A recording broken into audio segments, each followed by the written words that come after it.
September 20th, 1942. Naval Air Station North Island, San Diego, California. 9:47 hours. Lieutenant Commander Eddie Sanders sat in cockpit of Japanese fighter preparing to fly aircraft that had killed hundreds of American pilots. Aircraft was Mitsubishi A6M2 Model 21st. Serial number 4593.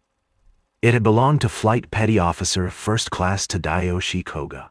Koga was dead, neck broken when this Zero flipped upside down in Aleutian Marsh 2.5 months earlier. But his aircraft survived nearly intact. Now Sanders was about to discover something that would change how every American pilot in Pacific fought. Sanders was career naval aviator, 9 years flying military aircraft. More flight test hours than almost any pilot in Navy. He knew airplanes, understood how they moved, responded, killed you if you made mistakes. Zero in front of him was painted in United States Navy colors, blue-gray over light gold gray, American insignia on wings and fuselage. But it was still Zero. Still aircraft that dominated Pacific skies since December 7, 1941. Still fighter American pilots feared more than anything else in war.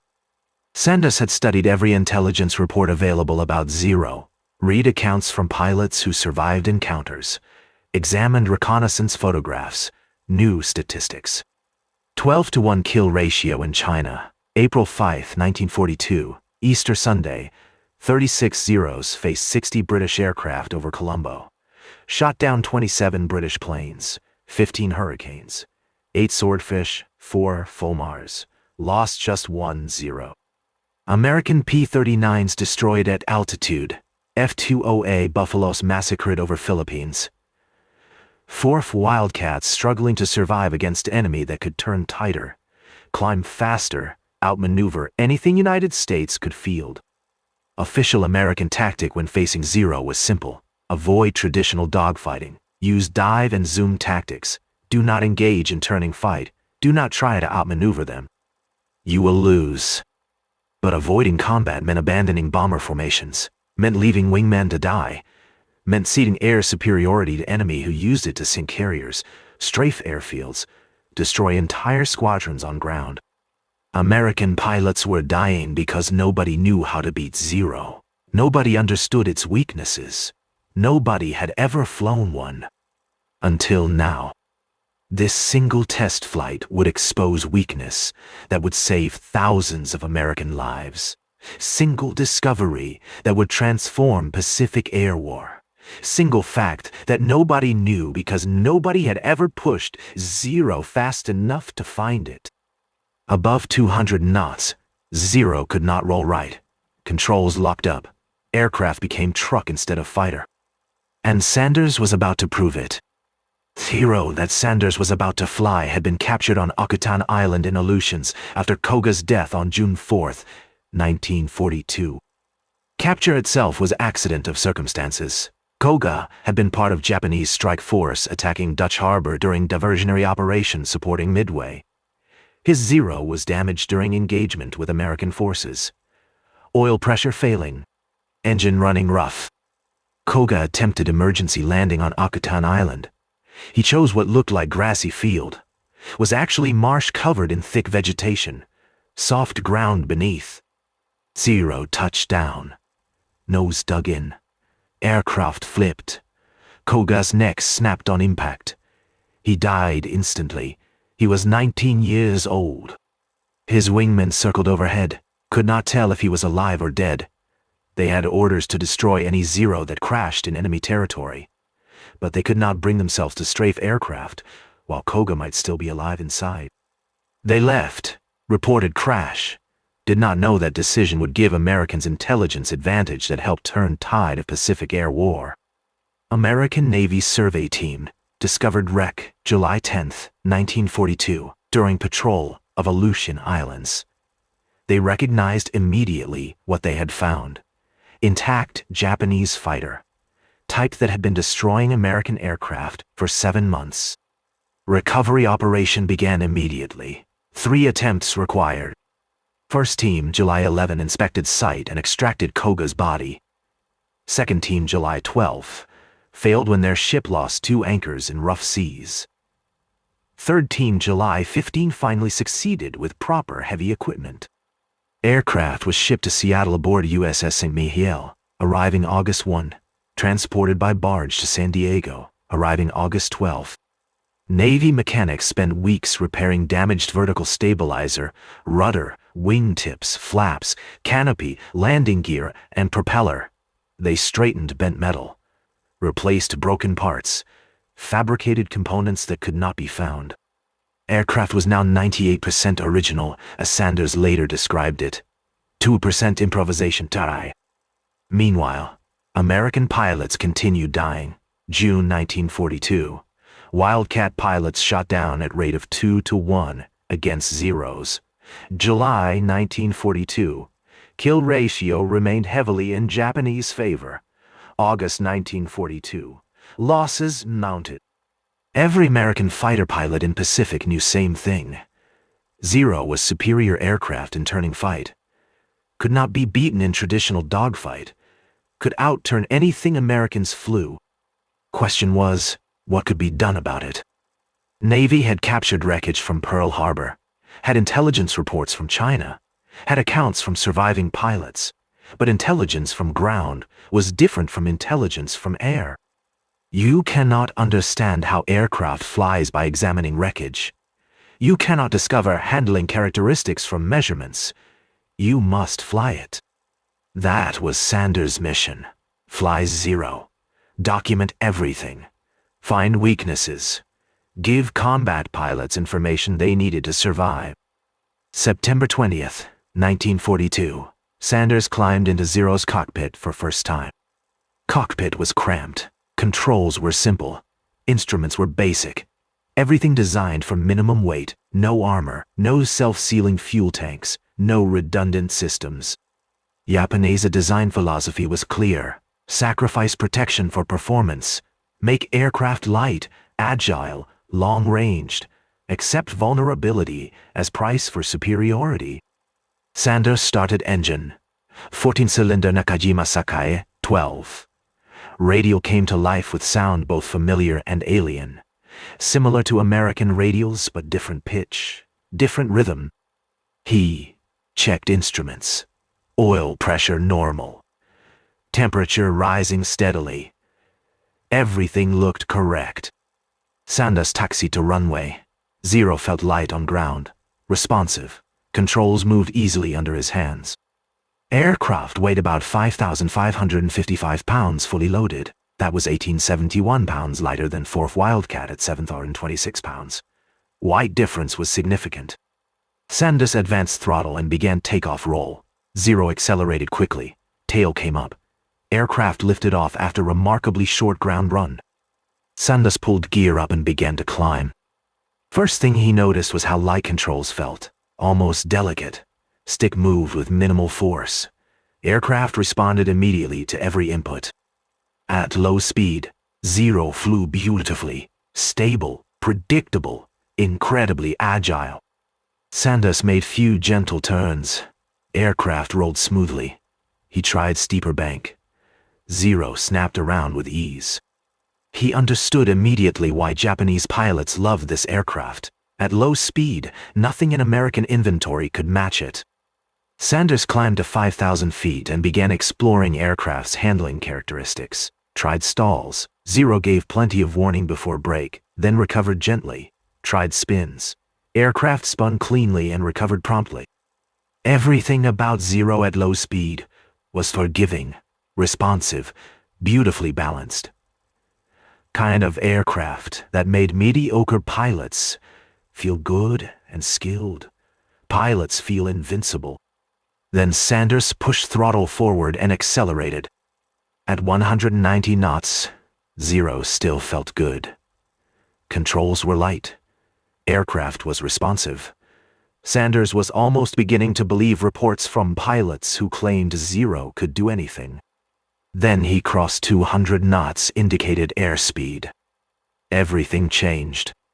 Sanders tried to roll aircraft to right. Stick moved. Ailerons deflected, but aircraft's response was slow, sluggish, felt like air had suddenly become thick as molasses.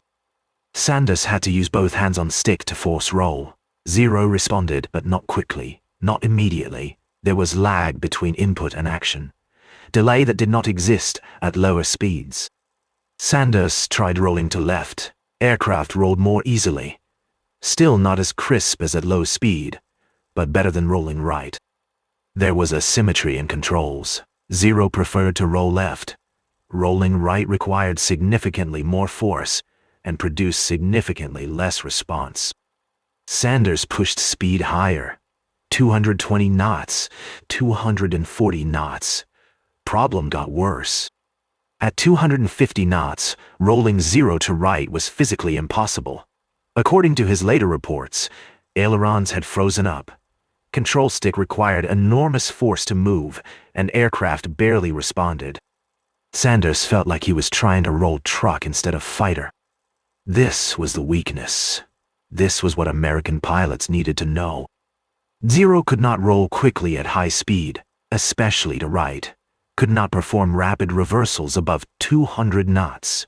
Any American pilot who understood this could exploit it.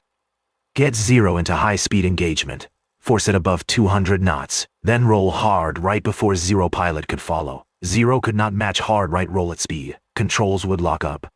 American could escape or reverse for shot while Zero struggled to respond. Sanders continued test flight, tried other maneuvers, pushed Zero into steep dive to test negative acceleration. Engine coughed and died. Carburetor was float-type design that could not handle negative G-forces. Fuel flow was interrupted. Engine starved and quit until Sanders restored positive G-forces. That was second weakness. Zero could not follow American aircraft through pushover dive. Its engine would cut out. Any pilot being pursued by Zero could push stick forward into negative G dive. Zero's engine would quit. American could escape while Zero struggled to restart. Sanders tried dive speeds. Zero accelerated well initially, but above 300 knots, aircraft became difficult to control. Airframe buffeted. Controls stiffened even more than in level flight. Structural limitations became apparent. Zero was built light, designed for agility, not speed. Pushing it to high speed stressed airframe in ways it was not designed to handle. That was third weakness. Zero was fast initially but could not sustain high-speed operations. American aircraft built heavier, stronger, could dive faster and pull out without structural damage. Sanders landed after first test flight, made notes, prepared report, then flew Zero again next day, and day after that. 24 test flights total between September 20 and October 2, 1942. Each flight explored different aspect of aircraft's performance. Each flight documented specific numbers, precise speeds where control stiffening occurred, exact roll rates at different airspeeds, detailed tactical recommendations. By October 1942, Sanders had comprehensive understanding of Zero's capabilities and limitations. He knew exactly where it was superior, knew exactly where it was vulnerable. Most importantly, he knew how American pilots could exploit those vulnerabilities. Reports from Sanders' test flights were classified top secret, distributed only to combat units. Intelligence summaries were sent to every fighter squadron in Pacific. Key findings were simple. 1. Zero cannot roll effectively above 200 knots, especially to right 2. Zero's engine cuts out under negative G3. Zero cannot sustain high-speed combat 4. Zero has no armor or self-sealing tanks 5. Zero is fragile under sustained fire. Tactical recommendations were equally simple. 1. Never dogfight Zero at low speeds. 2. Use boom and zoom tactics. 3. Dive on Zero from altitude. Make single pass. Extend away at high speed. 4. If Zero gets on your tail, roll hard right and dive 5. If Zero follows into dive, push into negative G. Its engine will quit. 6. Use your aircraft's superior speed and diving ability. 7. Use your armor and structural strength. 8. Accept that Zero will outturn you. Do not try to match it. These tactics worked. Results were immediate and measurable. Commander Frederick Trapnell, another test pilot who flew Captured Zero, compiled official test report. Report was distributed widely through Pacific Fleet. Marine Squadron VMF-121 was one of first units to receive intelligence. Squadron was based on Guadalcanal, October 1942, flying far-off Wildcats against constant Zero attacks. Before receiving Sanders' intelligence, squadron kill ratio was approximately 1-to-1. After implementing new tactics, kill ratio improved to 3-to-1 in their favor. Lieutenant Colonel Harold Bauer, commanding VMF to 1212, used Sanders' tactics to shoot down 11 Japanese aircraft in October-November 1942. He was awarded Medal of Honor posthumously after being shot down November 14, 1942. Captain Joseph Foss, commanding VMF 121, scored 23 kills using boom and zoom tactics against Zeros.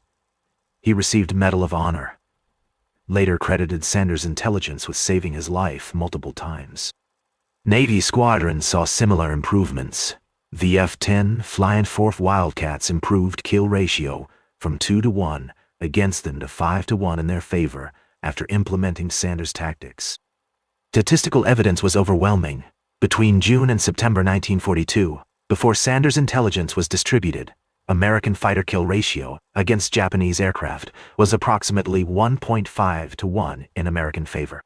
Not terrible, but not sustainable against enemy with numerical superiority. Between October 1942 and March 1943, after Sanders' intelligence was widely distributed, American fighter kill ratio improved to approximately 3.5-to-1 in American favor. That improvement was not due to better aircraft. Wildcats in March 1943 were same Wildcats from June 1942, E-44 model with same guns, same engine, same performance. Improvement was due to tactics. American pilots stopped trying to dogfight Zeros, started using boom and zoom, started rolling right at high speeds, started pushing into negative G when pursued. And they started surviving, started winning. Cost of Sanders' discovery cannot be measured only in kill ratios, must be measured in lives saved, missions completed, strategic objectives achieved. Every American pilot who survived encounter with Zero because he rolled right instead of turning left owed debt to Sanders. Every bomber crew that reached target because fighter escort knew how to engage Zeros owed debt to Sanders. Every island invasion that succeeded because air superiority was maintained owed debt to Sanders. Numbers are staggering when calculated over entire war. Pacific Air Campaign involved thousands of fighter engagements, tens of thousands of individual combats. If Sanders' intelligence improved kill ratio even marginally, that represented hundreds of American lives saved. But personal costs were still high. Not every pilot who learned tactics survived. Not every encounter ended favorably. Zero was still dangerous aircraft flown by skilled, determined pilots.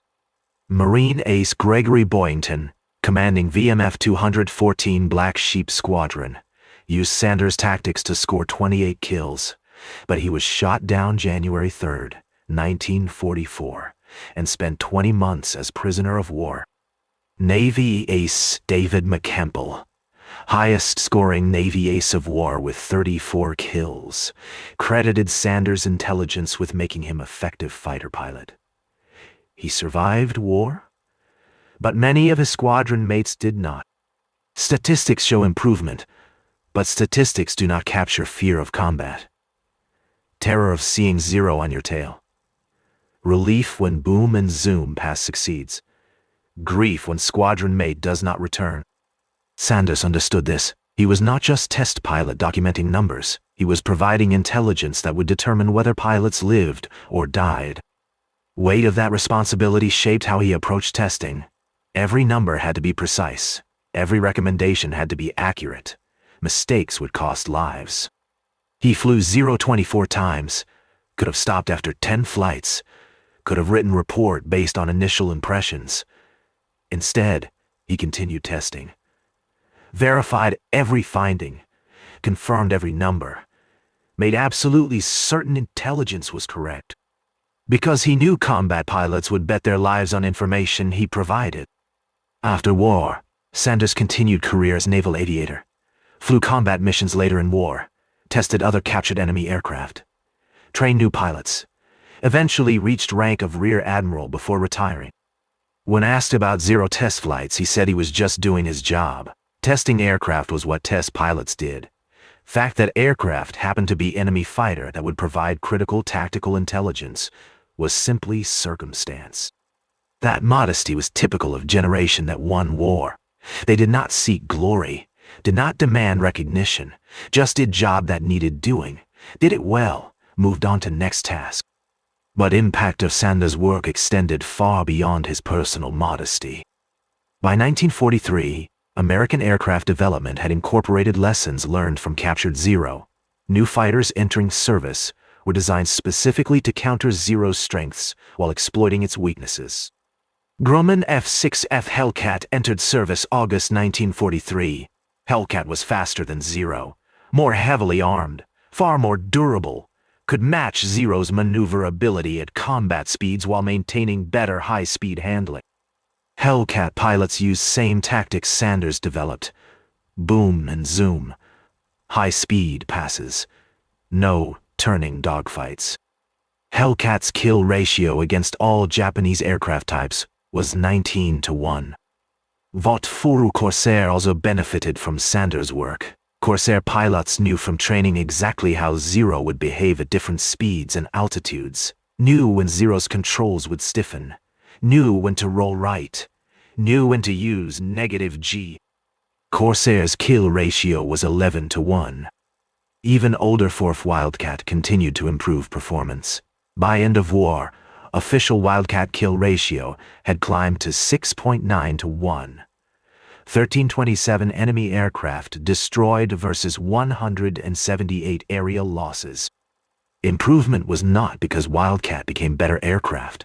Improvement was because Wildcat pilots knew how to fight. Impact of Sanders' test flights extended beyond simple kill ratios. Military historians note that tactical intelligence derived from captured Zero fundamentally changed Pacific Air War. Marine ace William Leonard called captured Zero a treasure, and stated that no other captured machine had ever unlocked so many secrets at a time when the need was so great. Multiple aces credited tactics from Akutan Zero testing with saving their lives on multiple occasions. Some historians challenge contention that it took a section of Koga Zero to create tactics that beat airplane. Thakweave had been developed before Pearl Harbor based on intelligence from China. 9 Zeros were recovered from Pearl Harbor in December 1941 and studied. Trapnell himself stated October 6, 1942, that general impression of airplane is exactly as originally created by intelligence, including performance, suggesting much was already known. Yet value of having flyable Zero cannot be understated. It provided confirmation of intelligence, precise performance numbers. Most importantly, hands-on experience that could be transmitted to combat pilots. Testing provided exact speeds where control stiffening occurred, precise roll rates at different airspeeds, specific tactical recommendations that pilots could implement immediately. That was difference between theoretical knowledge and practical application, between knowing Zero might have weaknesses and knowing exactly what those weaknesses were and how to exploit them. Sanders never received public recognition for test flights during war. His name did not appear in press releases. His contribution was classified. Test reports were secret. Tactical recommendations distributed only to combat units.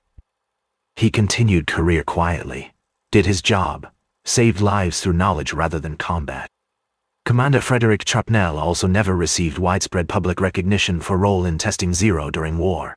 He went on to become one of most influential figures in naval aviation history.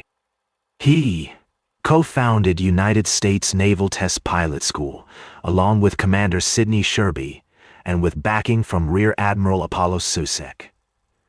Formal school approved January 22, 1948, with first class beginning July 6, 1948.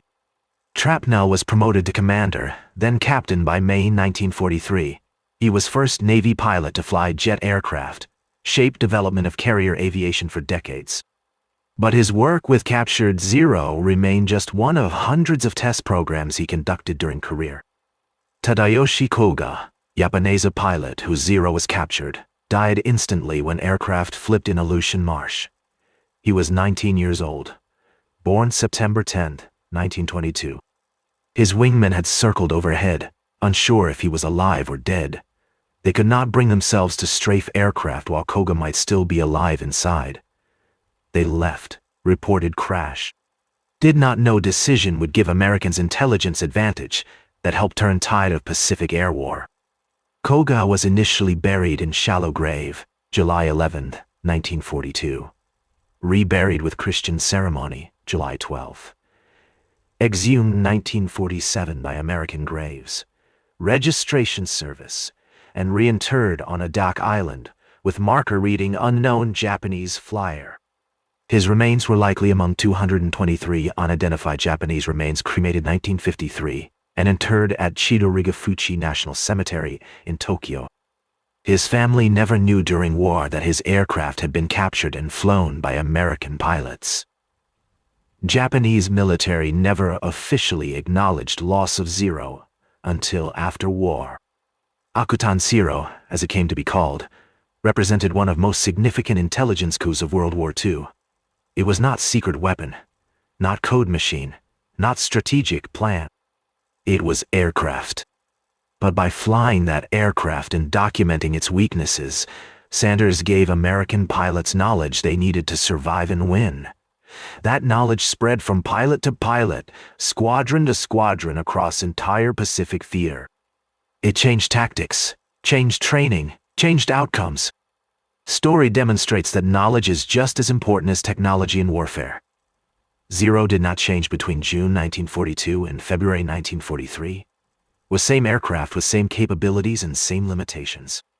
But American pilots' understanding of how to fight it changed completely, and that change in understanding produced measurable improvement in combat effectiveness. In any conflict, understanding opponents' capabilities and limitations is as valuable as superior technology. You can have best aircraft in world, but if you use it incorrectly against opponent who knows its weaknesses, you will lose.